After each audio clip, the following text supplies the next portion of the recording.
Bueno, vamos a continuar. ¿Se acuerdan que finalizamos el video anterior definiendo la capacidad del proceso?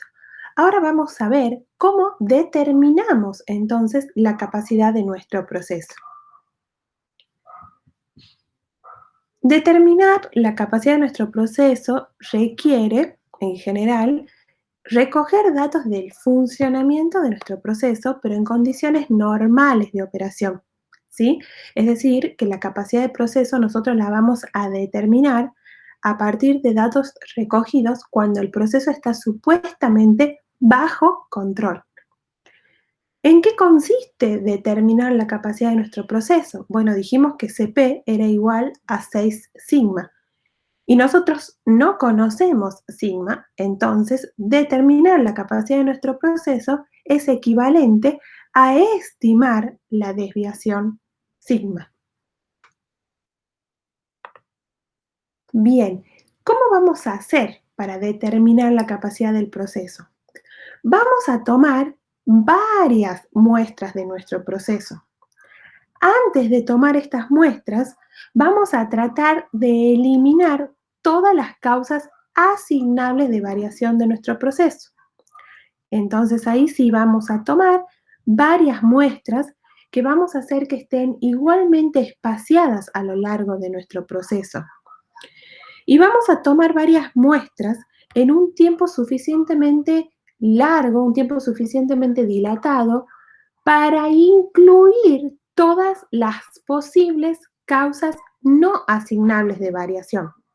Es decir, para ver los efectos de los distintos cambios de turno, para ver los efectos de la fatiga de los operarios a medida que pasa el tiempo, los distintos proveedores de materia prima, etc. Es por eso que yo tomo varias muestras espaciadas en el tiempo y no tomo una única muestra grande, ¿sí? Porque yo quiero poder incluir, cuando yo hago el muestreo, todas estas causas no asignables de variación. Bien, entonces sí, supongamos que vamos a tomar K muestras de tamaño n.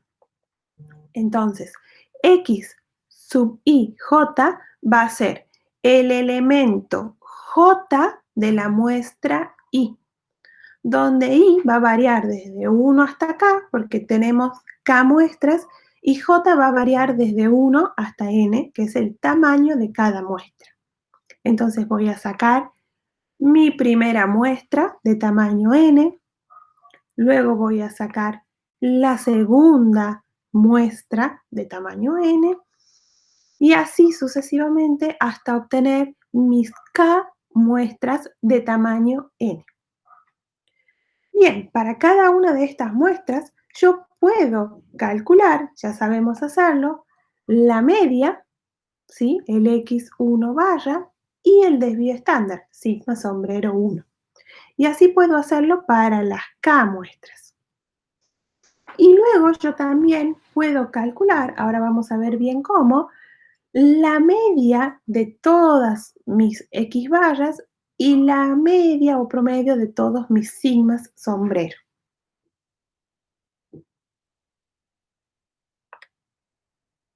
Entonces, lo que yo voy a hacer es analizar si estas medias que calculé son homogéneas. Es decir, voy a contrastar de que las K medias provienen de la misma población y por lo tanto puedo decir que el proceso está bajo control. Bien, ¿cuáles son los pasos para chequear la homogeneidad de las medias? Bien, el primer paso, dijimos, es calcular los X sub I barra y los sigma sub I sombrerito. ¿Sí? Es decir, voy a calcular la media para cada una de mis muestras y el desvío estándar para cada una de mis muestras. Luego, el segundo paso es calcular la media y la desviación estándar global. Es decir, calculo el promedio de todas las medias y voy a obtener el X barra barra y calculo el promedio de todos mis desvíos estándar y voy a obtener mi sigma sombrerito barra. Una vez que ya hice estos cálculos, voy a pasar al tercer paso, que es contrastar si las medias son homogéneas. ¿Sí? Acá tengo mi estadístico, que fíjense aparece ese C2 acá, que está pintado con celeste. Este C2 es un coeficiente que está tabulado en función de n, del tamaño de la muestra, y es un coeficiente de corrección para que sigma sombrerito sea un estimador insesgado de sigma. ¿Sí? Basado en este estadístico, vamos a construir nuestro intervalo del 99,7% de confianza. Para ello necesitamos el valor crítico de la distribución normal. Entonces, lo que yo voy a hacer es verificar que cada x sub i barra pertenezca a este intervalo. ¿Sí?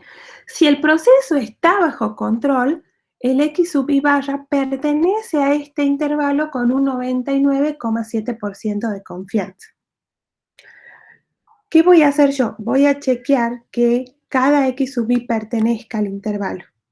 Si alguna media se sale de los límites, es decir, no pertenece al intervalo, significa que esa media de esa muestra no es homogénea con las demás. Es decir, que el proceso no estaba bajo control cuando se tomó esa muestra. Entonces, hay que eliminar esa muestra y realizar todos los cálculos, es decir, paso 1, paso 2 y paso 3 de nuevo. Bien, una vez que todos los x sub mi barra pertenezcan al intervalo, puedo pasar al siguiente paso, que es la homogeneidad para las desviaciones. ¿Sí? Dijimos que la variabilidad de cada muestra se estima por sigma sub i sombrero. Entonces voy a construir el intervalo del 99% de confianza para las desviaciones, que es B3 sigma sombrero barra, B4 sigma sombrero barra. B3 y B4 también están tabulados en función de n. Ya vamos a ver la tablita cuando hagamos un ejemplo. Entonces vamos a controlar que cada uno de estos sigma sub i sombrero pertenezcan al intervalo. Nuevamente, si alguno de los sigma sub i sombreros se sale de los límites, es decir, no pertenece al intervalo, entonces eso quiere decir que ese sigma sub i sombrero no es homogéneo con los demás, es decir, el proceso estaba fuera de control cuando se tomó esa muestra. Voy a tener que eliminar esa muestra y realizar todos los cálculos, paso 1, paso 2 y paso 3, de nuevo. Una vez que todas las desviaciones son homogéneas, es decir, que todos los sigma sub i sombrero pertenezcan al intervalo, sí estoy en condiciones de estimar la capacidad del proceso. Tengo que chequear la normalidad de los datos porque habíamos supuesto normalidad. Y si se puede considerar que siguen una distribución normal, voy a estimar la capacidad del proceso CP sombrerito igual a 6 sigma sombrero barra dividido en el coeficiente de corrección C2. Si ya estoy en condiciones de conocer CP sombrerito, la capacidad del proceso estimada, voy a poder estimar entonces el índice de capacidad, si conozco obviamente el intervalo de tolerancia. Entonces, el índice de capacidad estimado, índice de capacidad sombrerito, es límite de tolerancia 2 menos límite de tolerancia 1 sobre la capacidad del proceso estimado.